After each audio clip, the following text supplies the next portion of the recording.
Kumusta kaibigan? Ang kwento nating itatampok ngayon ay ang movie na Nitro Rush.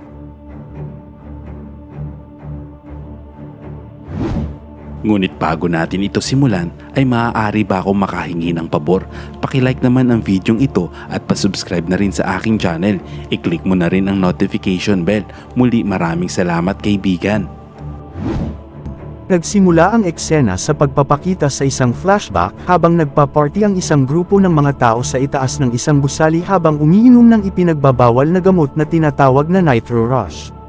Ang illegal na drugs na ito ay maaaring makapag-hallucinate sa mga gumagamit. Iniisip nila na mayroon silang isang pares ng mga pakpak at kayang lumipad. Kaya naman, isa-isa silang tumalon mula sa taas ng gusali habang high na high. Sa susunod na eksena, isang lalaking bilanggo na nagngangalang Max ang nag-eehersisyo para palakasin ang kanyang mga muscle. Pagkatapos noon, huminto siya at naupo habang tinitingnan ang litrato ng kanyang anak noong maliit pa ito. Biglang sinabi sa kanya ng isang pulis na binisita siya ng kanyang ama. Agad naman siyang pinuntahan ni Max. Nang makita niya ang kanyang ama, si Meg, binigyan niya si Max ng regalo dahil kaarawan niya. Ito ay isang libro at isang larawan ng kanyang anak na si Theo. Kamakailan lang daw ay hindi umuwi si Theo at hindi rin nagsasabi kung nasaan siya. Pagsapit ng hapon, nakapikit si Max habang iniisip ang mga alaala niya kasama ang kanyang pamilya. Biglang dumating ang isa pang bilanggo at inatake siya. Agad niya itong ginantihan hanggang sa mapabagsak niya ang mga ito. Sa kabilang banda, ang dalawang batang hacker, sina Charlie at Theo, ay nagmamasid sa mga galaw ng mga siyentipiko na nagsasagawa ng pananaliksik.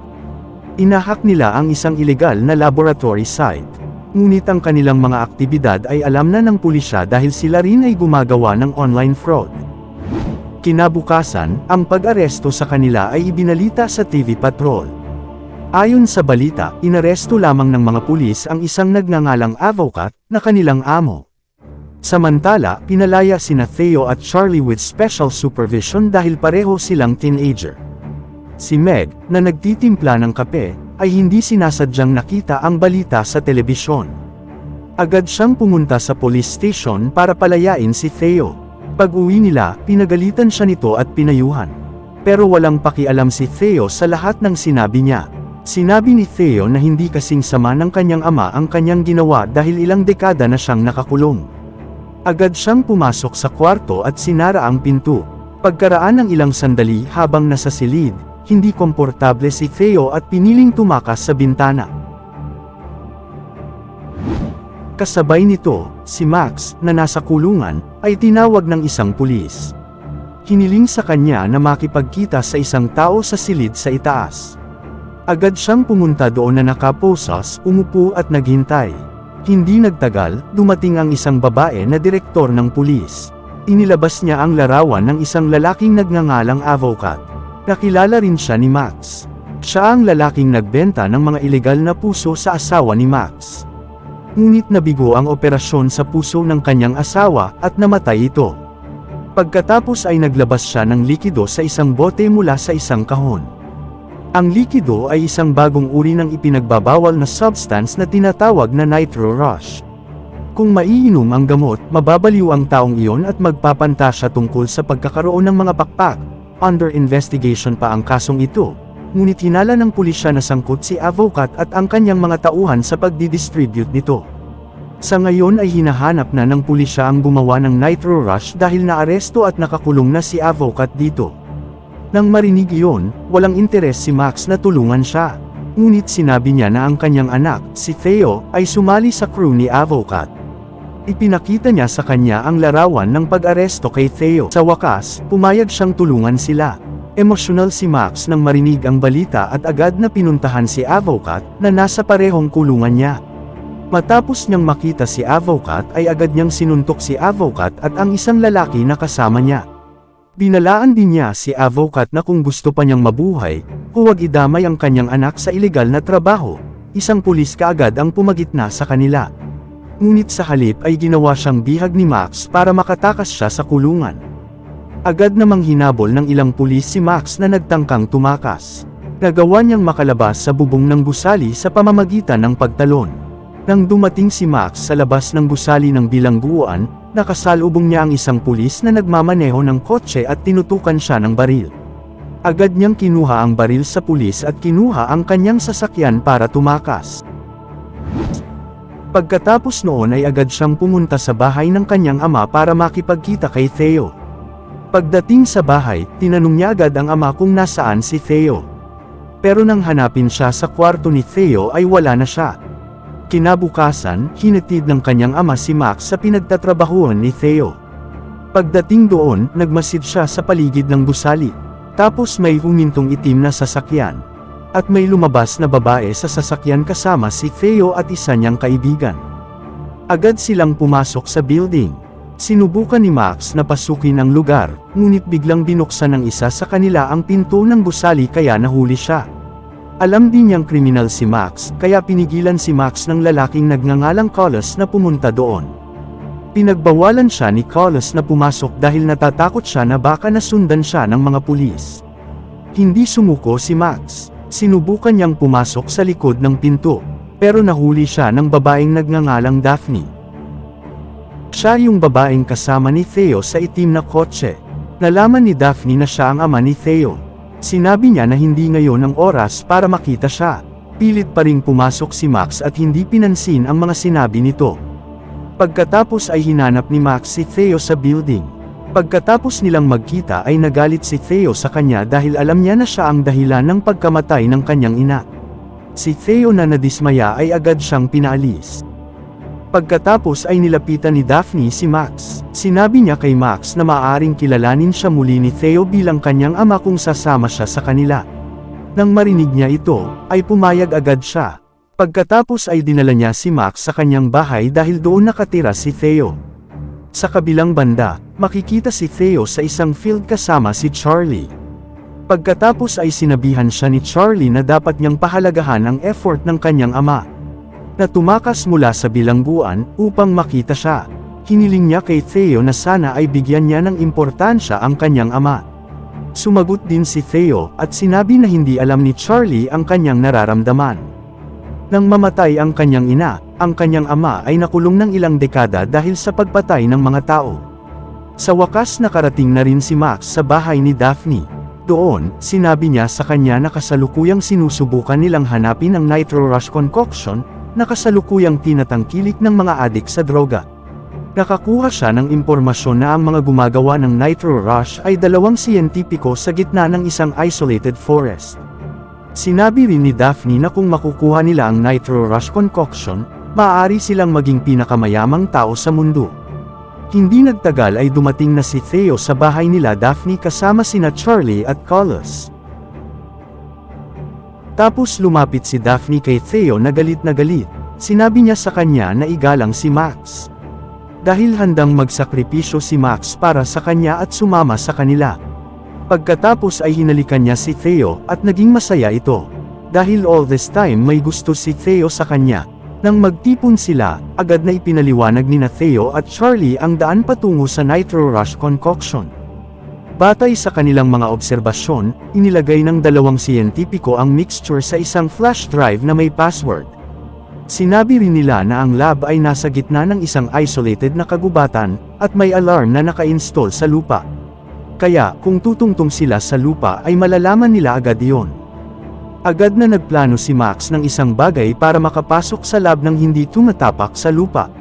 Sinabi niya kay Daphne na kailangan niya ng training ground para maipatupad ang planong ito.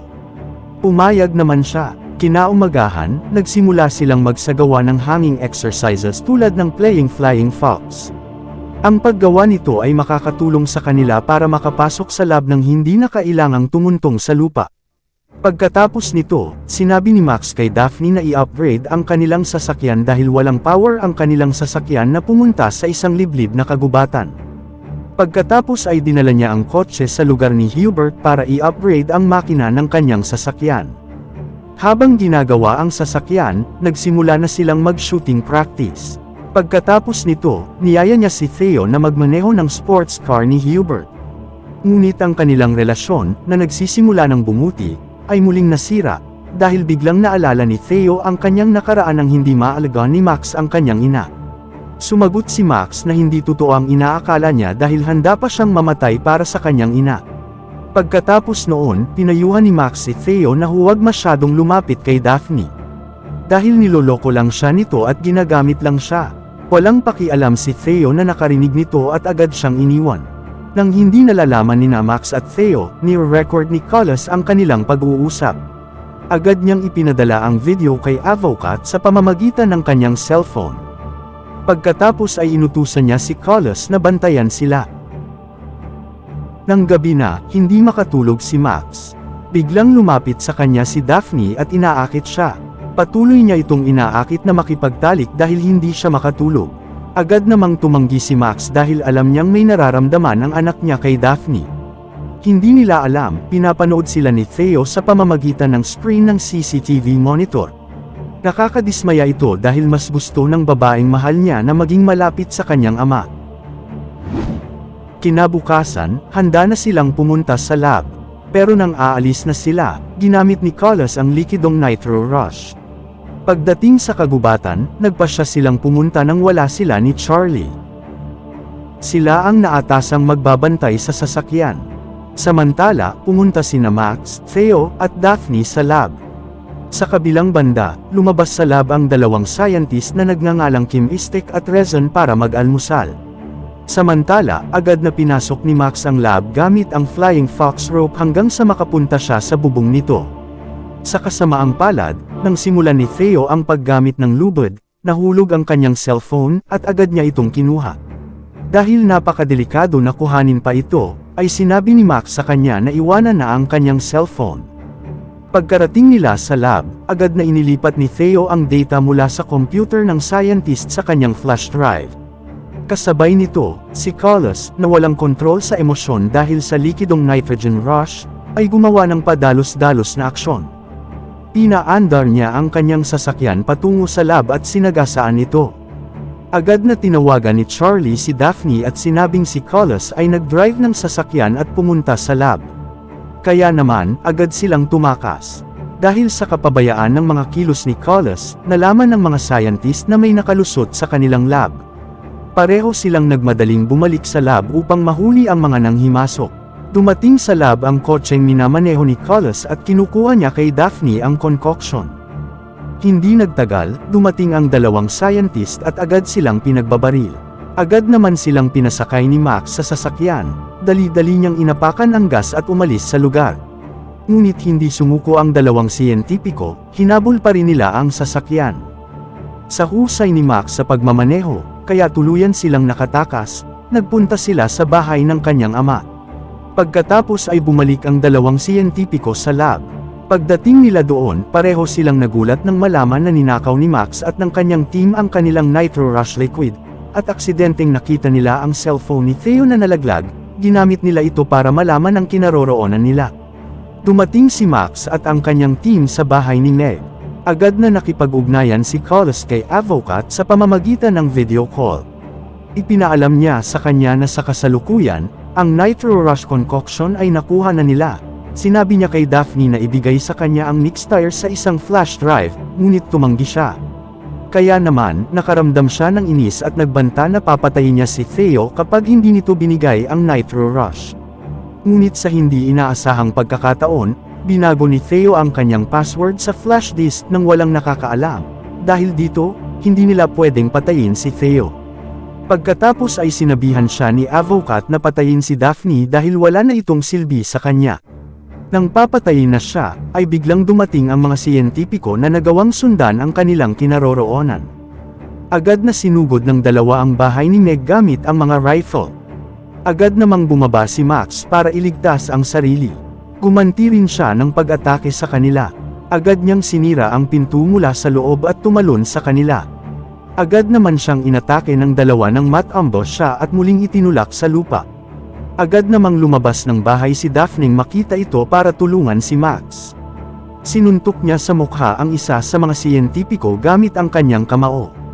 Agad namang pinalo ni Max si Rezon hanggang sa hindi na ito makalaban. Samantala, si Daphne, na sumalakay sa isa sa mga siyentipiko, ay na-corner at hinila ng isa sa kanila. Sa kabutihang palad habang hinihila siya, ay nakahanap siya ng rifle. Nang papatayin ni Daphne ang kalaban gamit ang baril, sinigawan siya ni Max na huwag siyang patayin. Sinunod niya ang sinabi nito, at binaril lang niya ang scientist sa binti para hindi ito makatakas. Tuluyang bumagsak sa lupa si Daphne, na nasugatan sa laban kanina at nawala ng malay. Biglang dumating ang mga pulis sa bahay ni Meg gamit ang isang helicopter.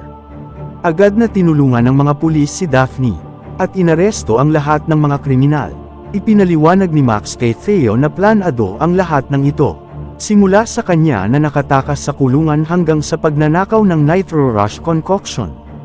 Ginawa ito nang may pag-aproba ng presidente ng pulisya, kung saan nakulong si Max. Dahil ang kailangan lang daw niyang gawin ay para sa kapakanan ng mga pulis at para na rin matulungan si Theo. Pagkatapos ay sinabi ni Max kay Theo na ibigay ang flash drive sa pulis. Ngunit sinabi ni Theo na tinanggal niya ang recipe ng Nitro Rush mula sa flash drive. Sa lahat ng oras na ito ay hindi niya kinopya ang timpla sa kanyang flash drive. Direkta niya itong tinanggal sa computer ng dalawang scientist habang nasa gitna sila ng kagubatan. Ginawa ito ni Theo upang walang sino man sa mundong ito ang makakaalam tungkol sa recipe ng Nitro Rush. Pagkatapos ay magiging ligtas muli ang lahat. Long story short, bumalik si Max sa bilangguan pagkatapos ng ilang araw. Pagdating niya sa kulungan, tinawag siya ng direktor ng pulis para pumunta sa kwarto niya. Ipinaalam niya kay Max na dahil nalantad ang pagkakakilanlan ng kanyang pamilya. Binibigyan siya nito ng tungkuling pangalagaan ang kanyang pamilya, at pumayag din naman siya. Sana'y nagustuhan mo kaibigan ang kwentong ating itinampok. Kung magkagayon, ay baka naman pwedeng pakilike ang videong ito at pasubscribe na rin sa aking channel.